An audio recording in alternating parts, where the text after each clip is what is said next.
Sir Robert Stodart Lorimer, KBE, was a prolific Scottish architect and furniture designer noted for his sensitive restorations of historic houses and castles, for new work in Scots Baronial and Gothic revival styles, and for promotion of the arts and crafts movement.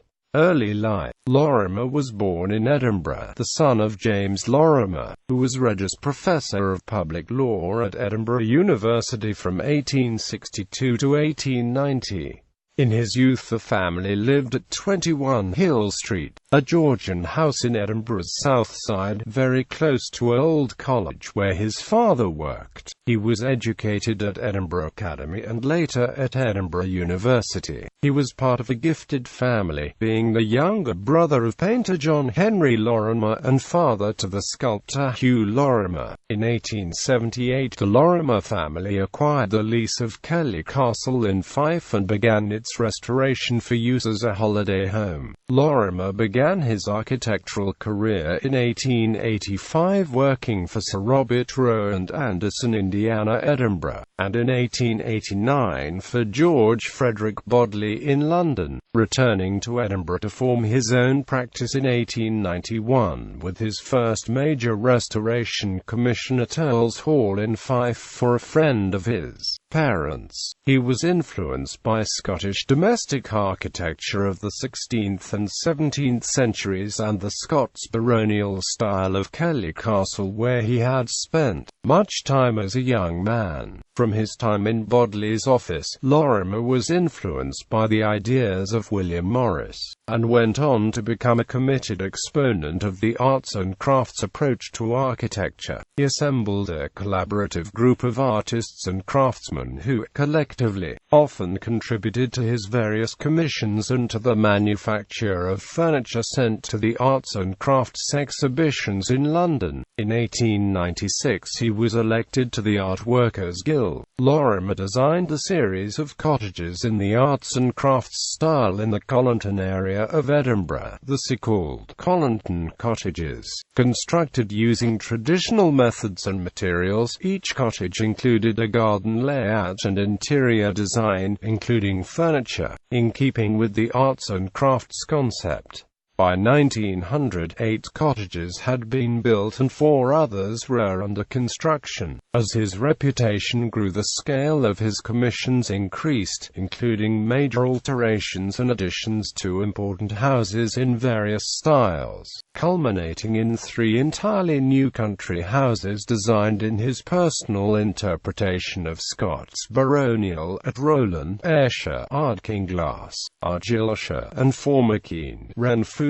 Of these, Ardkinglass on Loch Fyne was the only one built as originally designed, and Lorimer, having been given carte blanche, represents his masterpiece. His important restorations at this time include Lennox Love House, Haddington, and probably his most evocative, at Dunderave, Argyllshire on the Ardkinglass estate. He could take a house of modest character and give it a strong personality, such as Pitcairn for Farshire Briglands, Kinross, particularly where he found the raw materials sympathetic, but he could also disregard existing architectural qualities in a way that modern conservation practice would question, if he felt the result justified its replacement, such as at Hill of Tarvet, Fife, where he demolished a previous house probably by Sir William Bruce, or at Marchmont, Berwickshire, where he reconfigured an altered house by William Adam. Ignoring Adam's design, he was called into a number of properties to carry out a range of improvements, such as minor alterations, design of interiors and furnishings,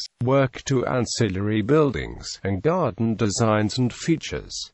A good representative of this sort of work is Hunterston Castle in Ayrshire. Later life. The outbreak of World War I restricted the demand for large new houses, and his attention shifted to smaller-scale projects, war memorials, and restorations. He already had a reputation as one of Scotland's leading restoration architects following the restoration of Earl's Hall and Dunderave, and he went on to carry out significant alteration and restoration works at Dunrobin Castle in Sutherland following a fire. and at Balmano Castle in Perthshire, said to have been the only one of his commissions he would like to have lived in. Although much of his work and reputation was in the sphere of domestic architecture, Lorimer also carried out significant public works. Principal amongst these include his design for the new chapel for the Knights of the Thistle in St Giles Cathedral, Edinburgh in 1911. He received a knighthood for his efforts and went on to gain the commission for the Scottish National War Memorial at Edinburgh Castle in 1919. Subsequently opened by the Prince of Wales in 1927, following the completion of the memorial, Lorimer was in December 1927 appointed a Knight Commander of the Order of the British Empire. Lorimer was also responsible for St Andrew's Garrison Church, Aldershot, completed 1927, a large army church dedicated to the soldiers of the Church of Scotland and kindred churches who lost their lives in World War I. One of his last works was Knightswood St Margaret's Parish Church, Glasgow, which was dedicated in 1932. Lorimer became president of the professional body in Scotland, the Incorporation of Architects in Scotland, and it was during his tenure in office that the body received its second Royal Charter, permitting use of the term Royal in the title. Lorimer was a Fellow of the North British Academy of Arts. Ironically, Lorimer lived in a mid-19th century townhouse designed by Robert Brown, 54 Melville Street in Edinburgh, but Lorimer did heavily remodel the building when he bought it in 1903, adding small window panes, an extra attic story, and central French doors on the frontage leading to a small balcony.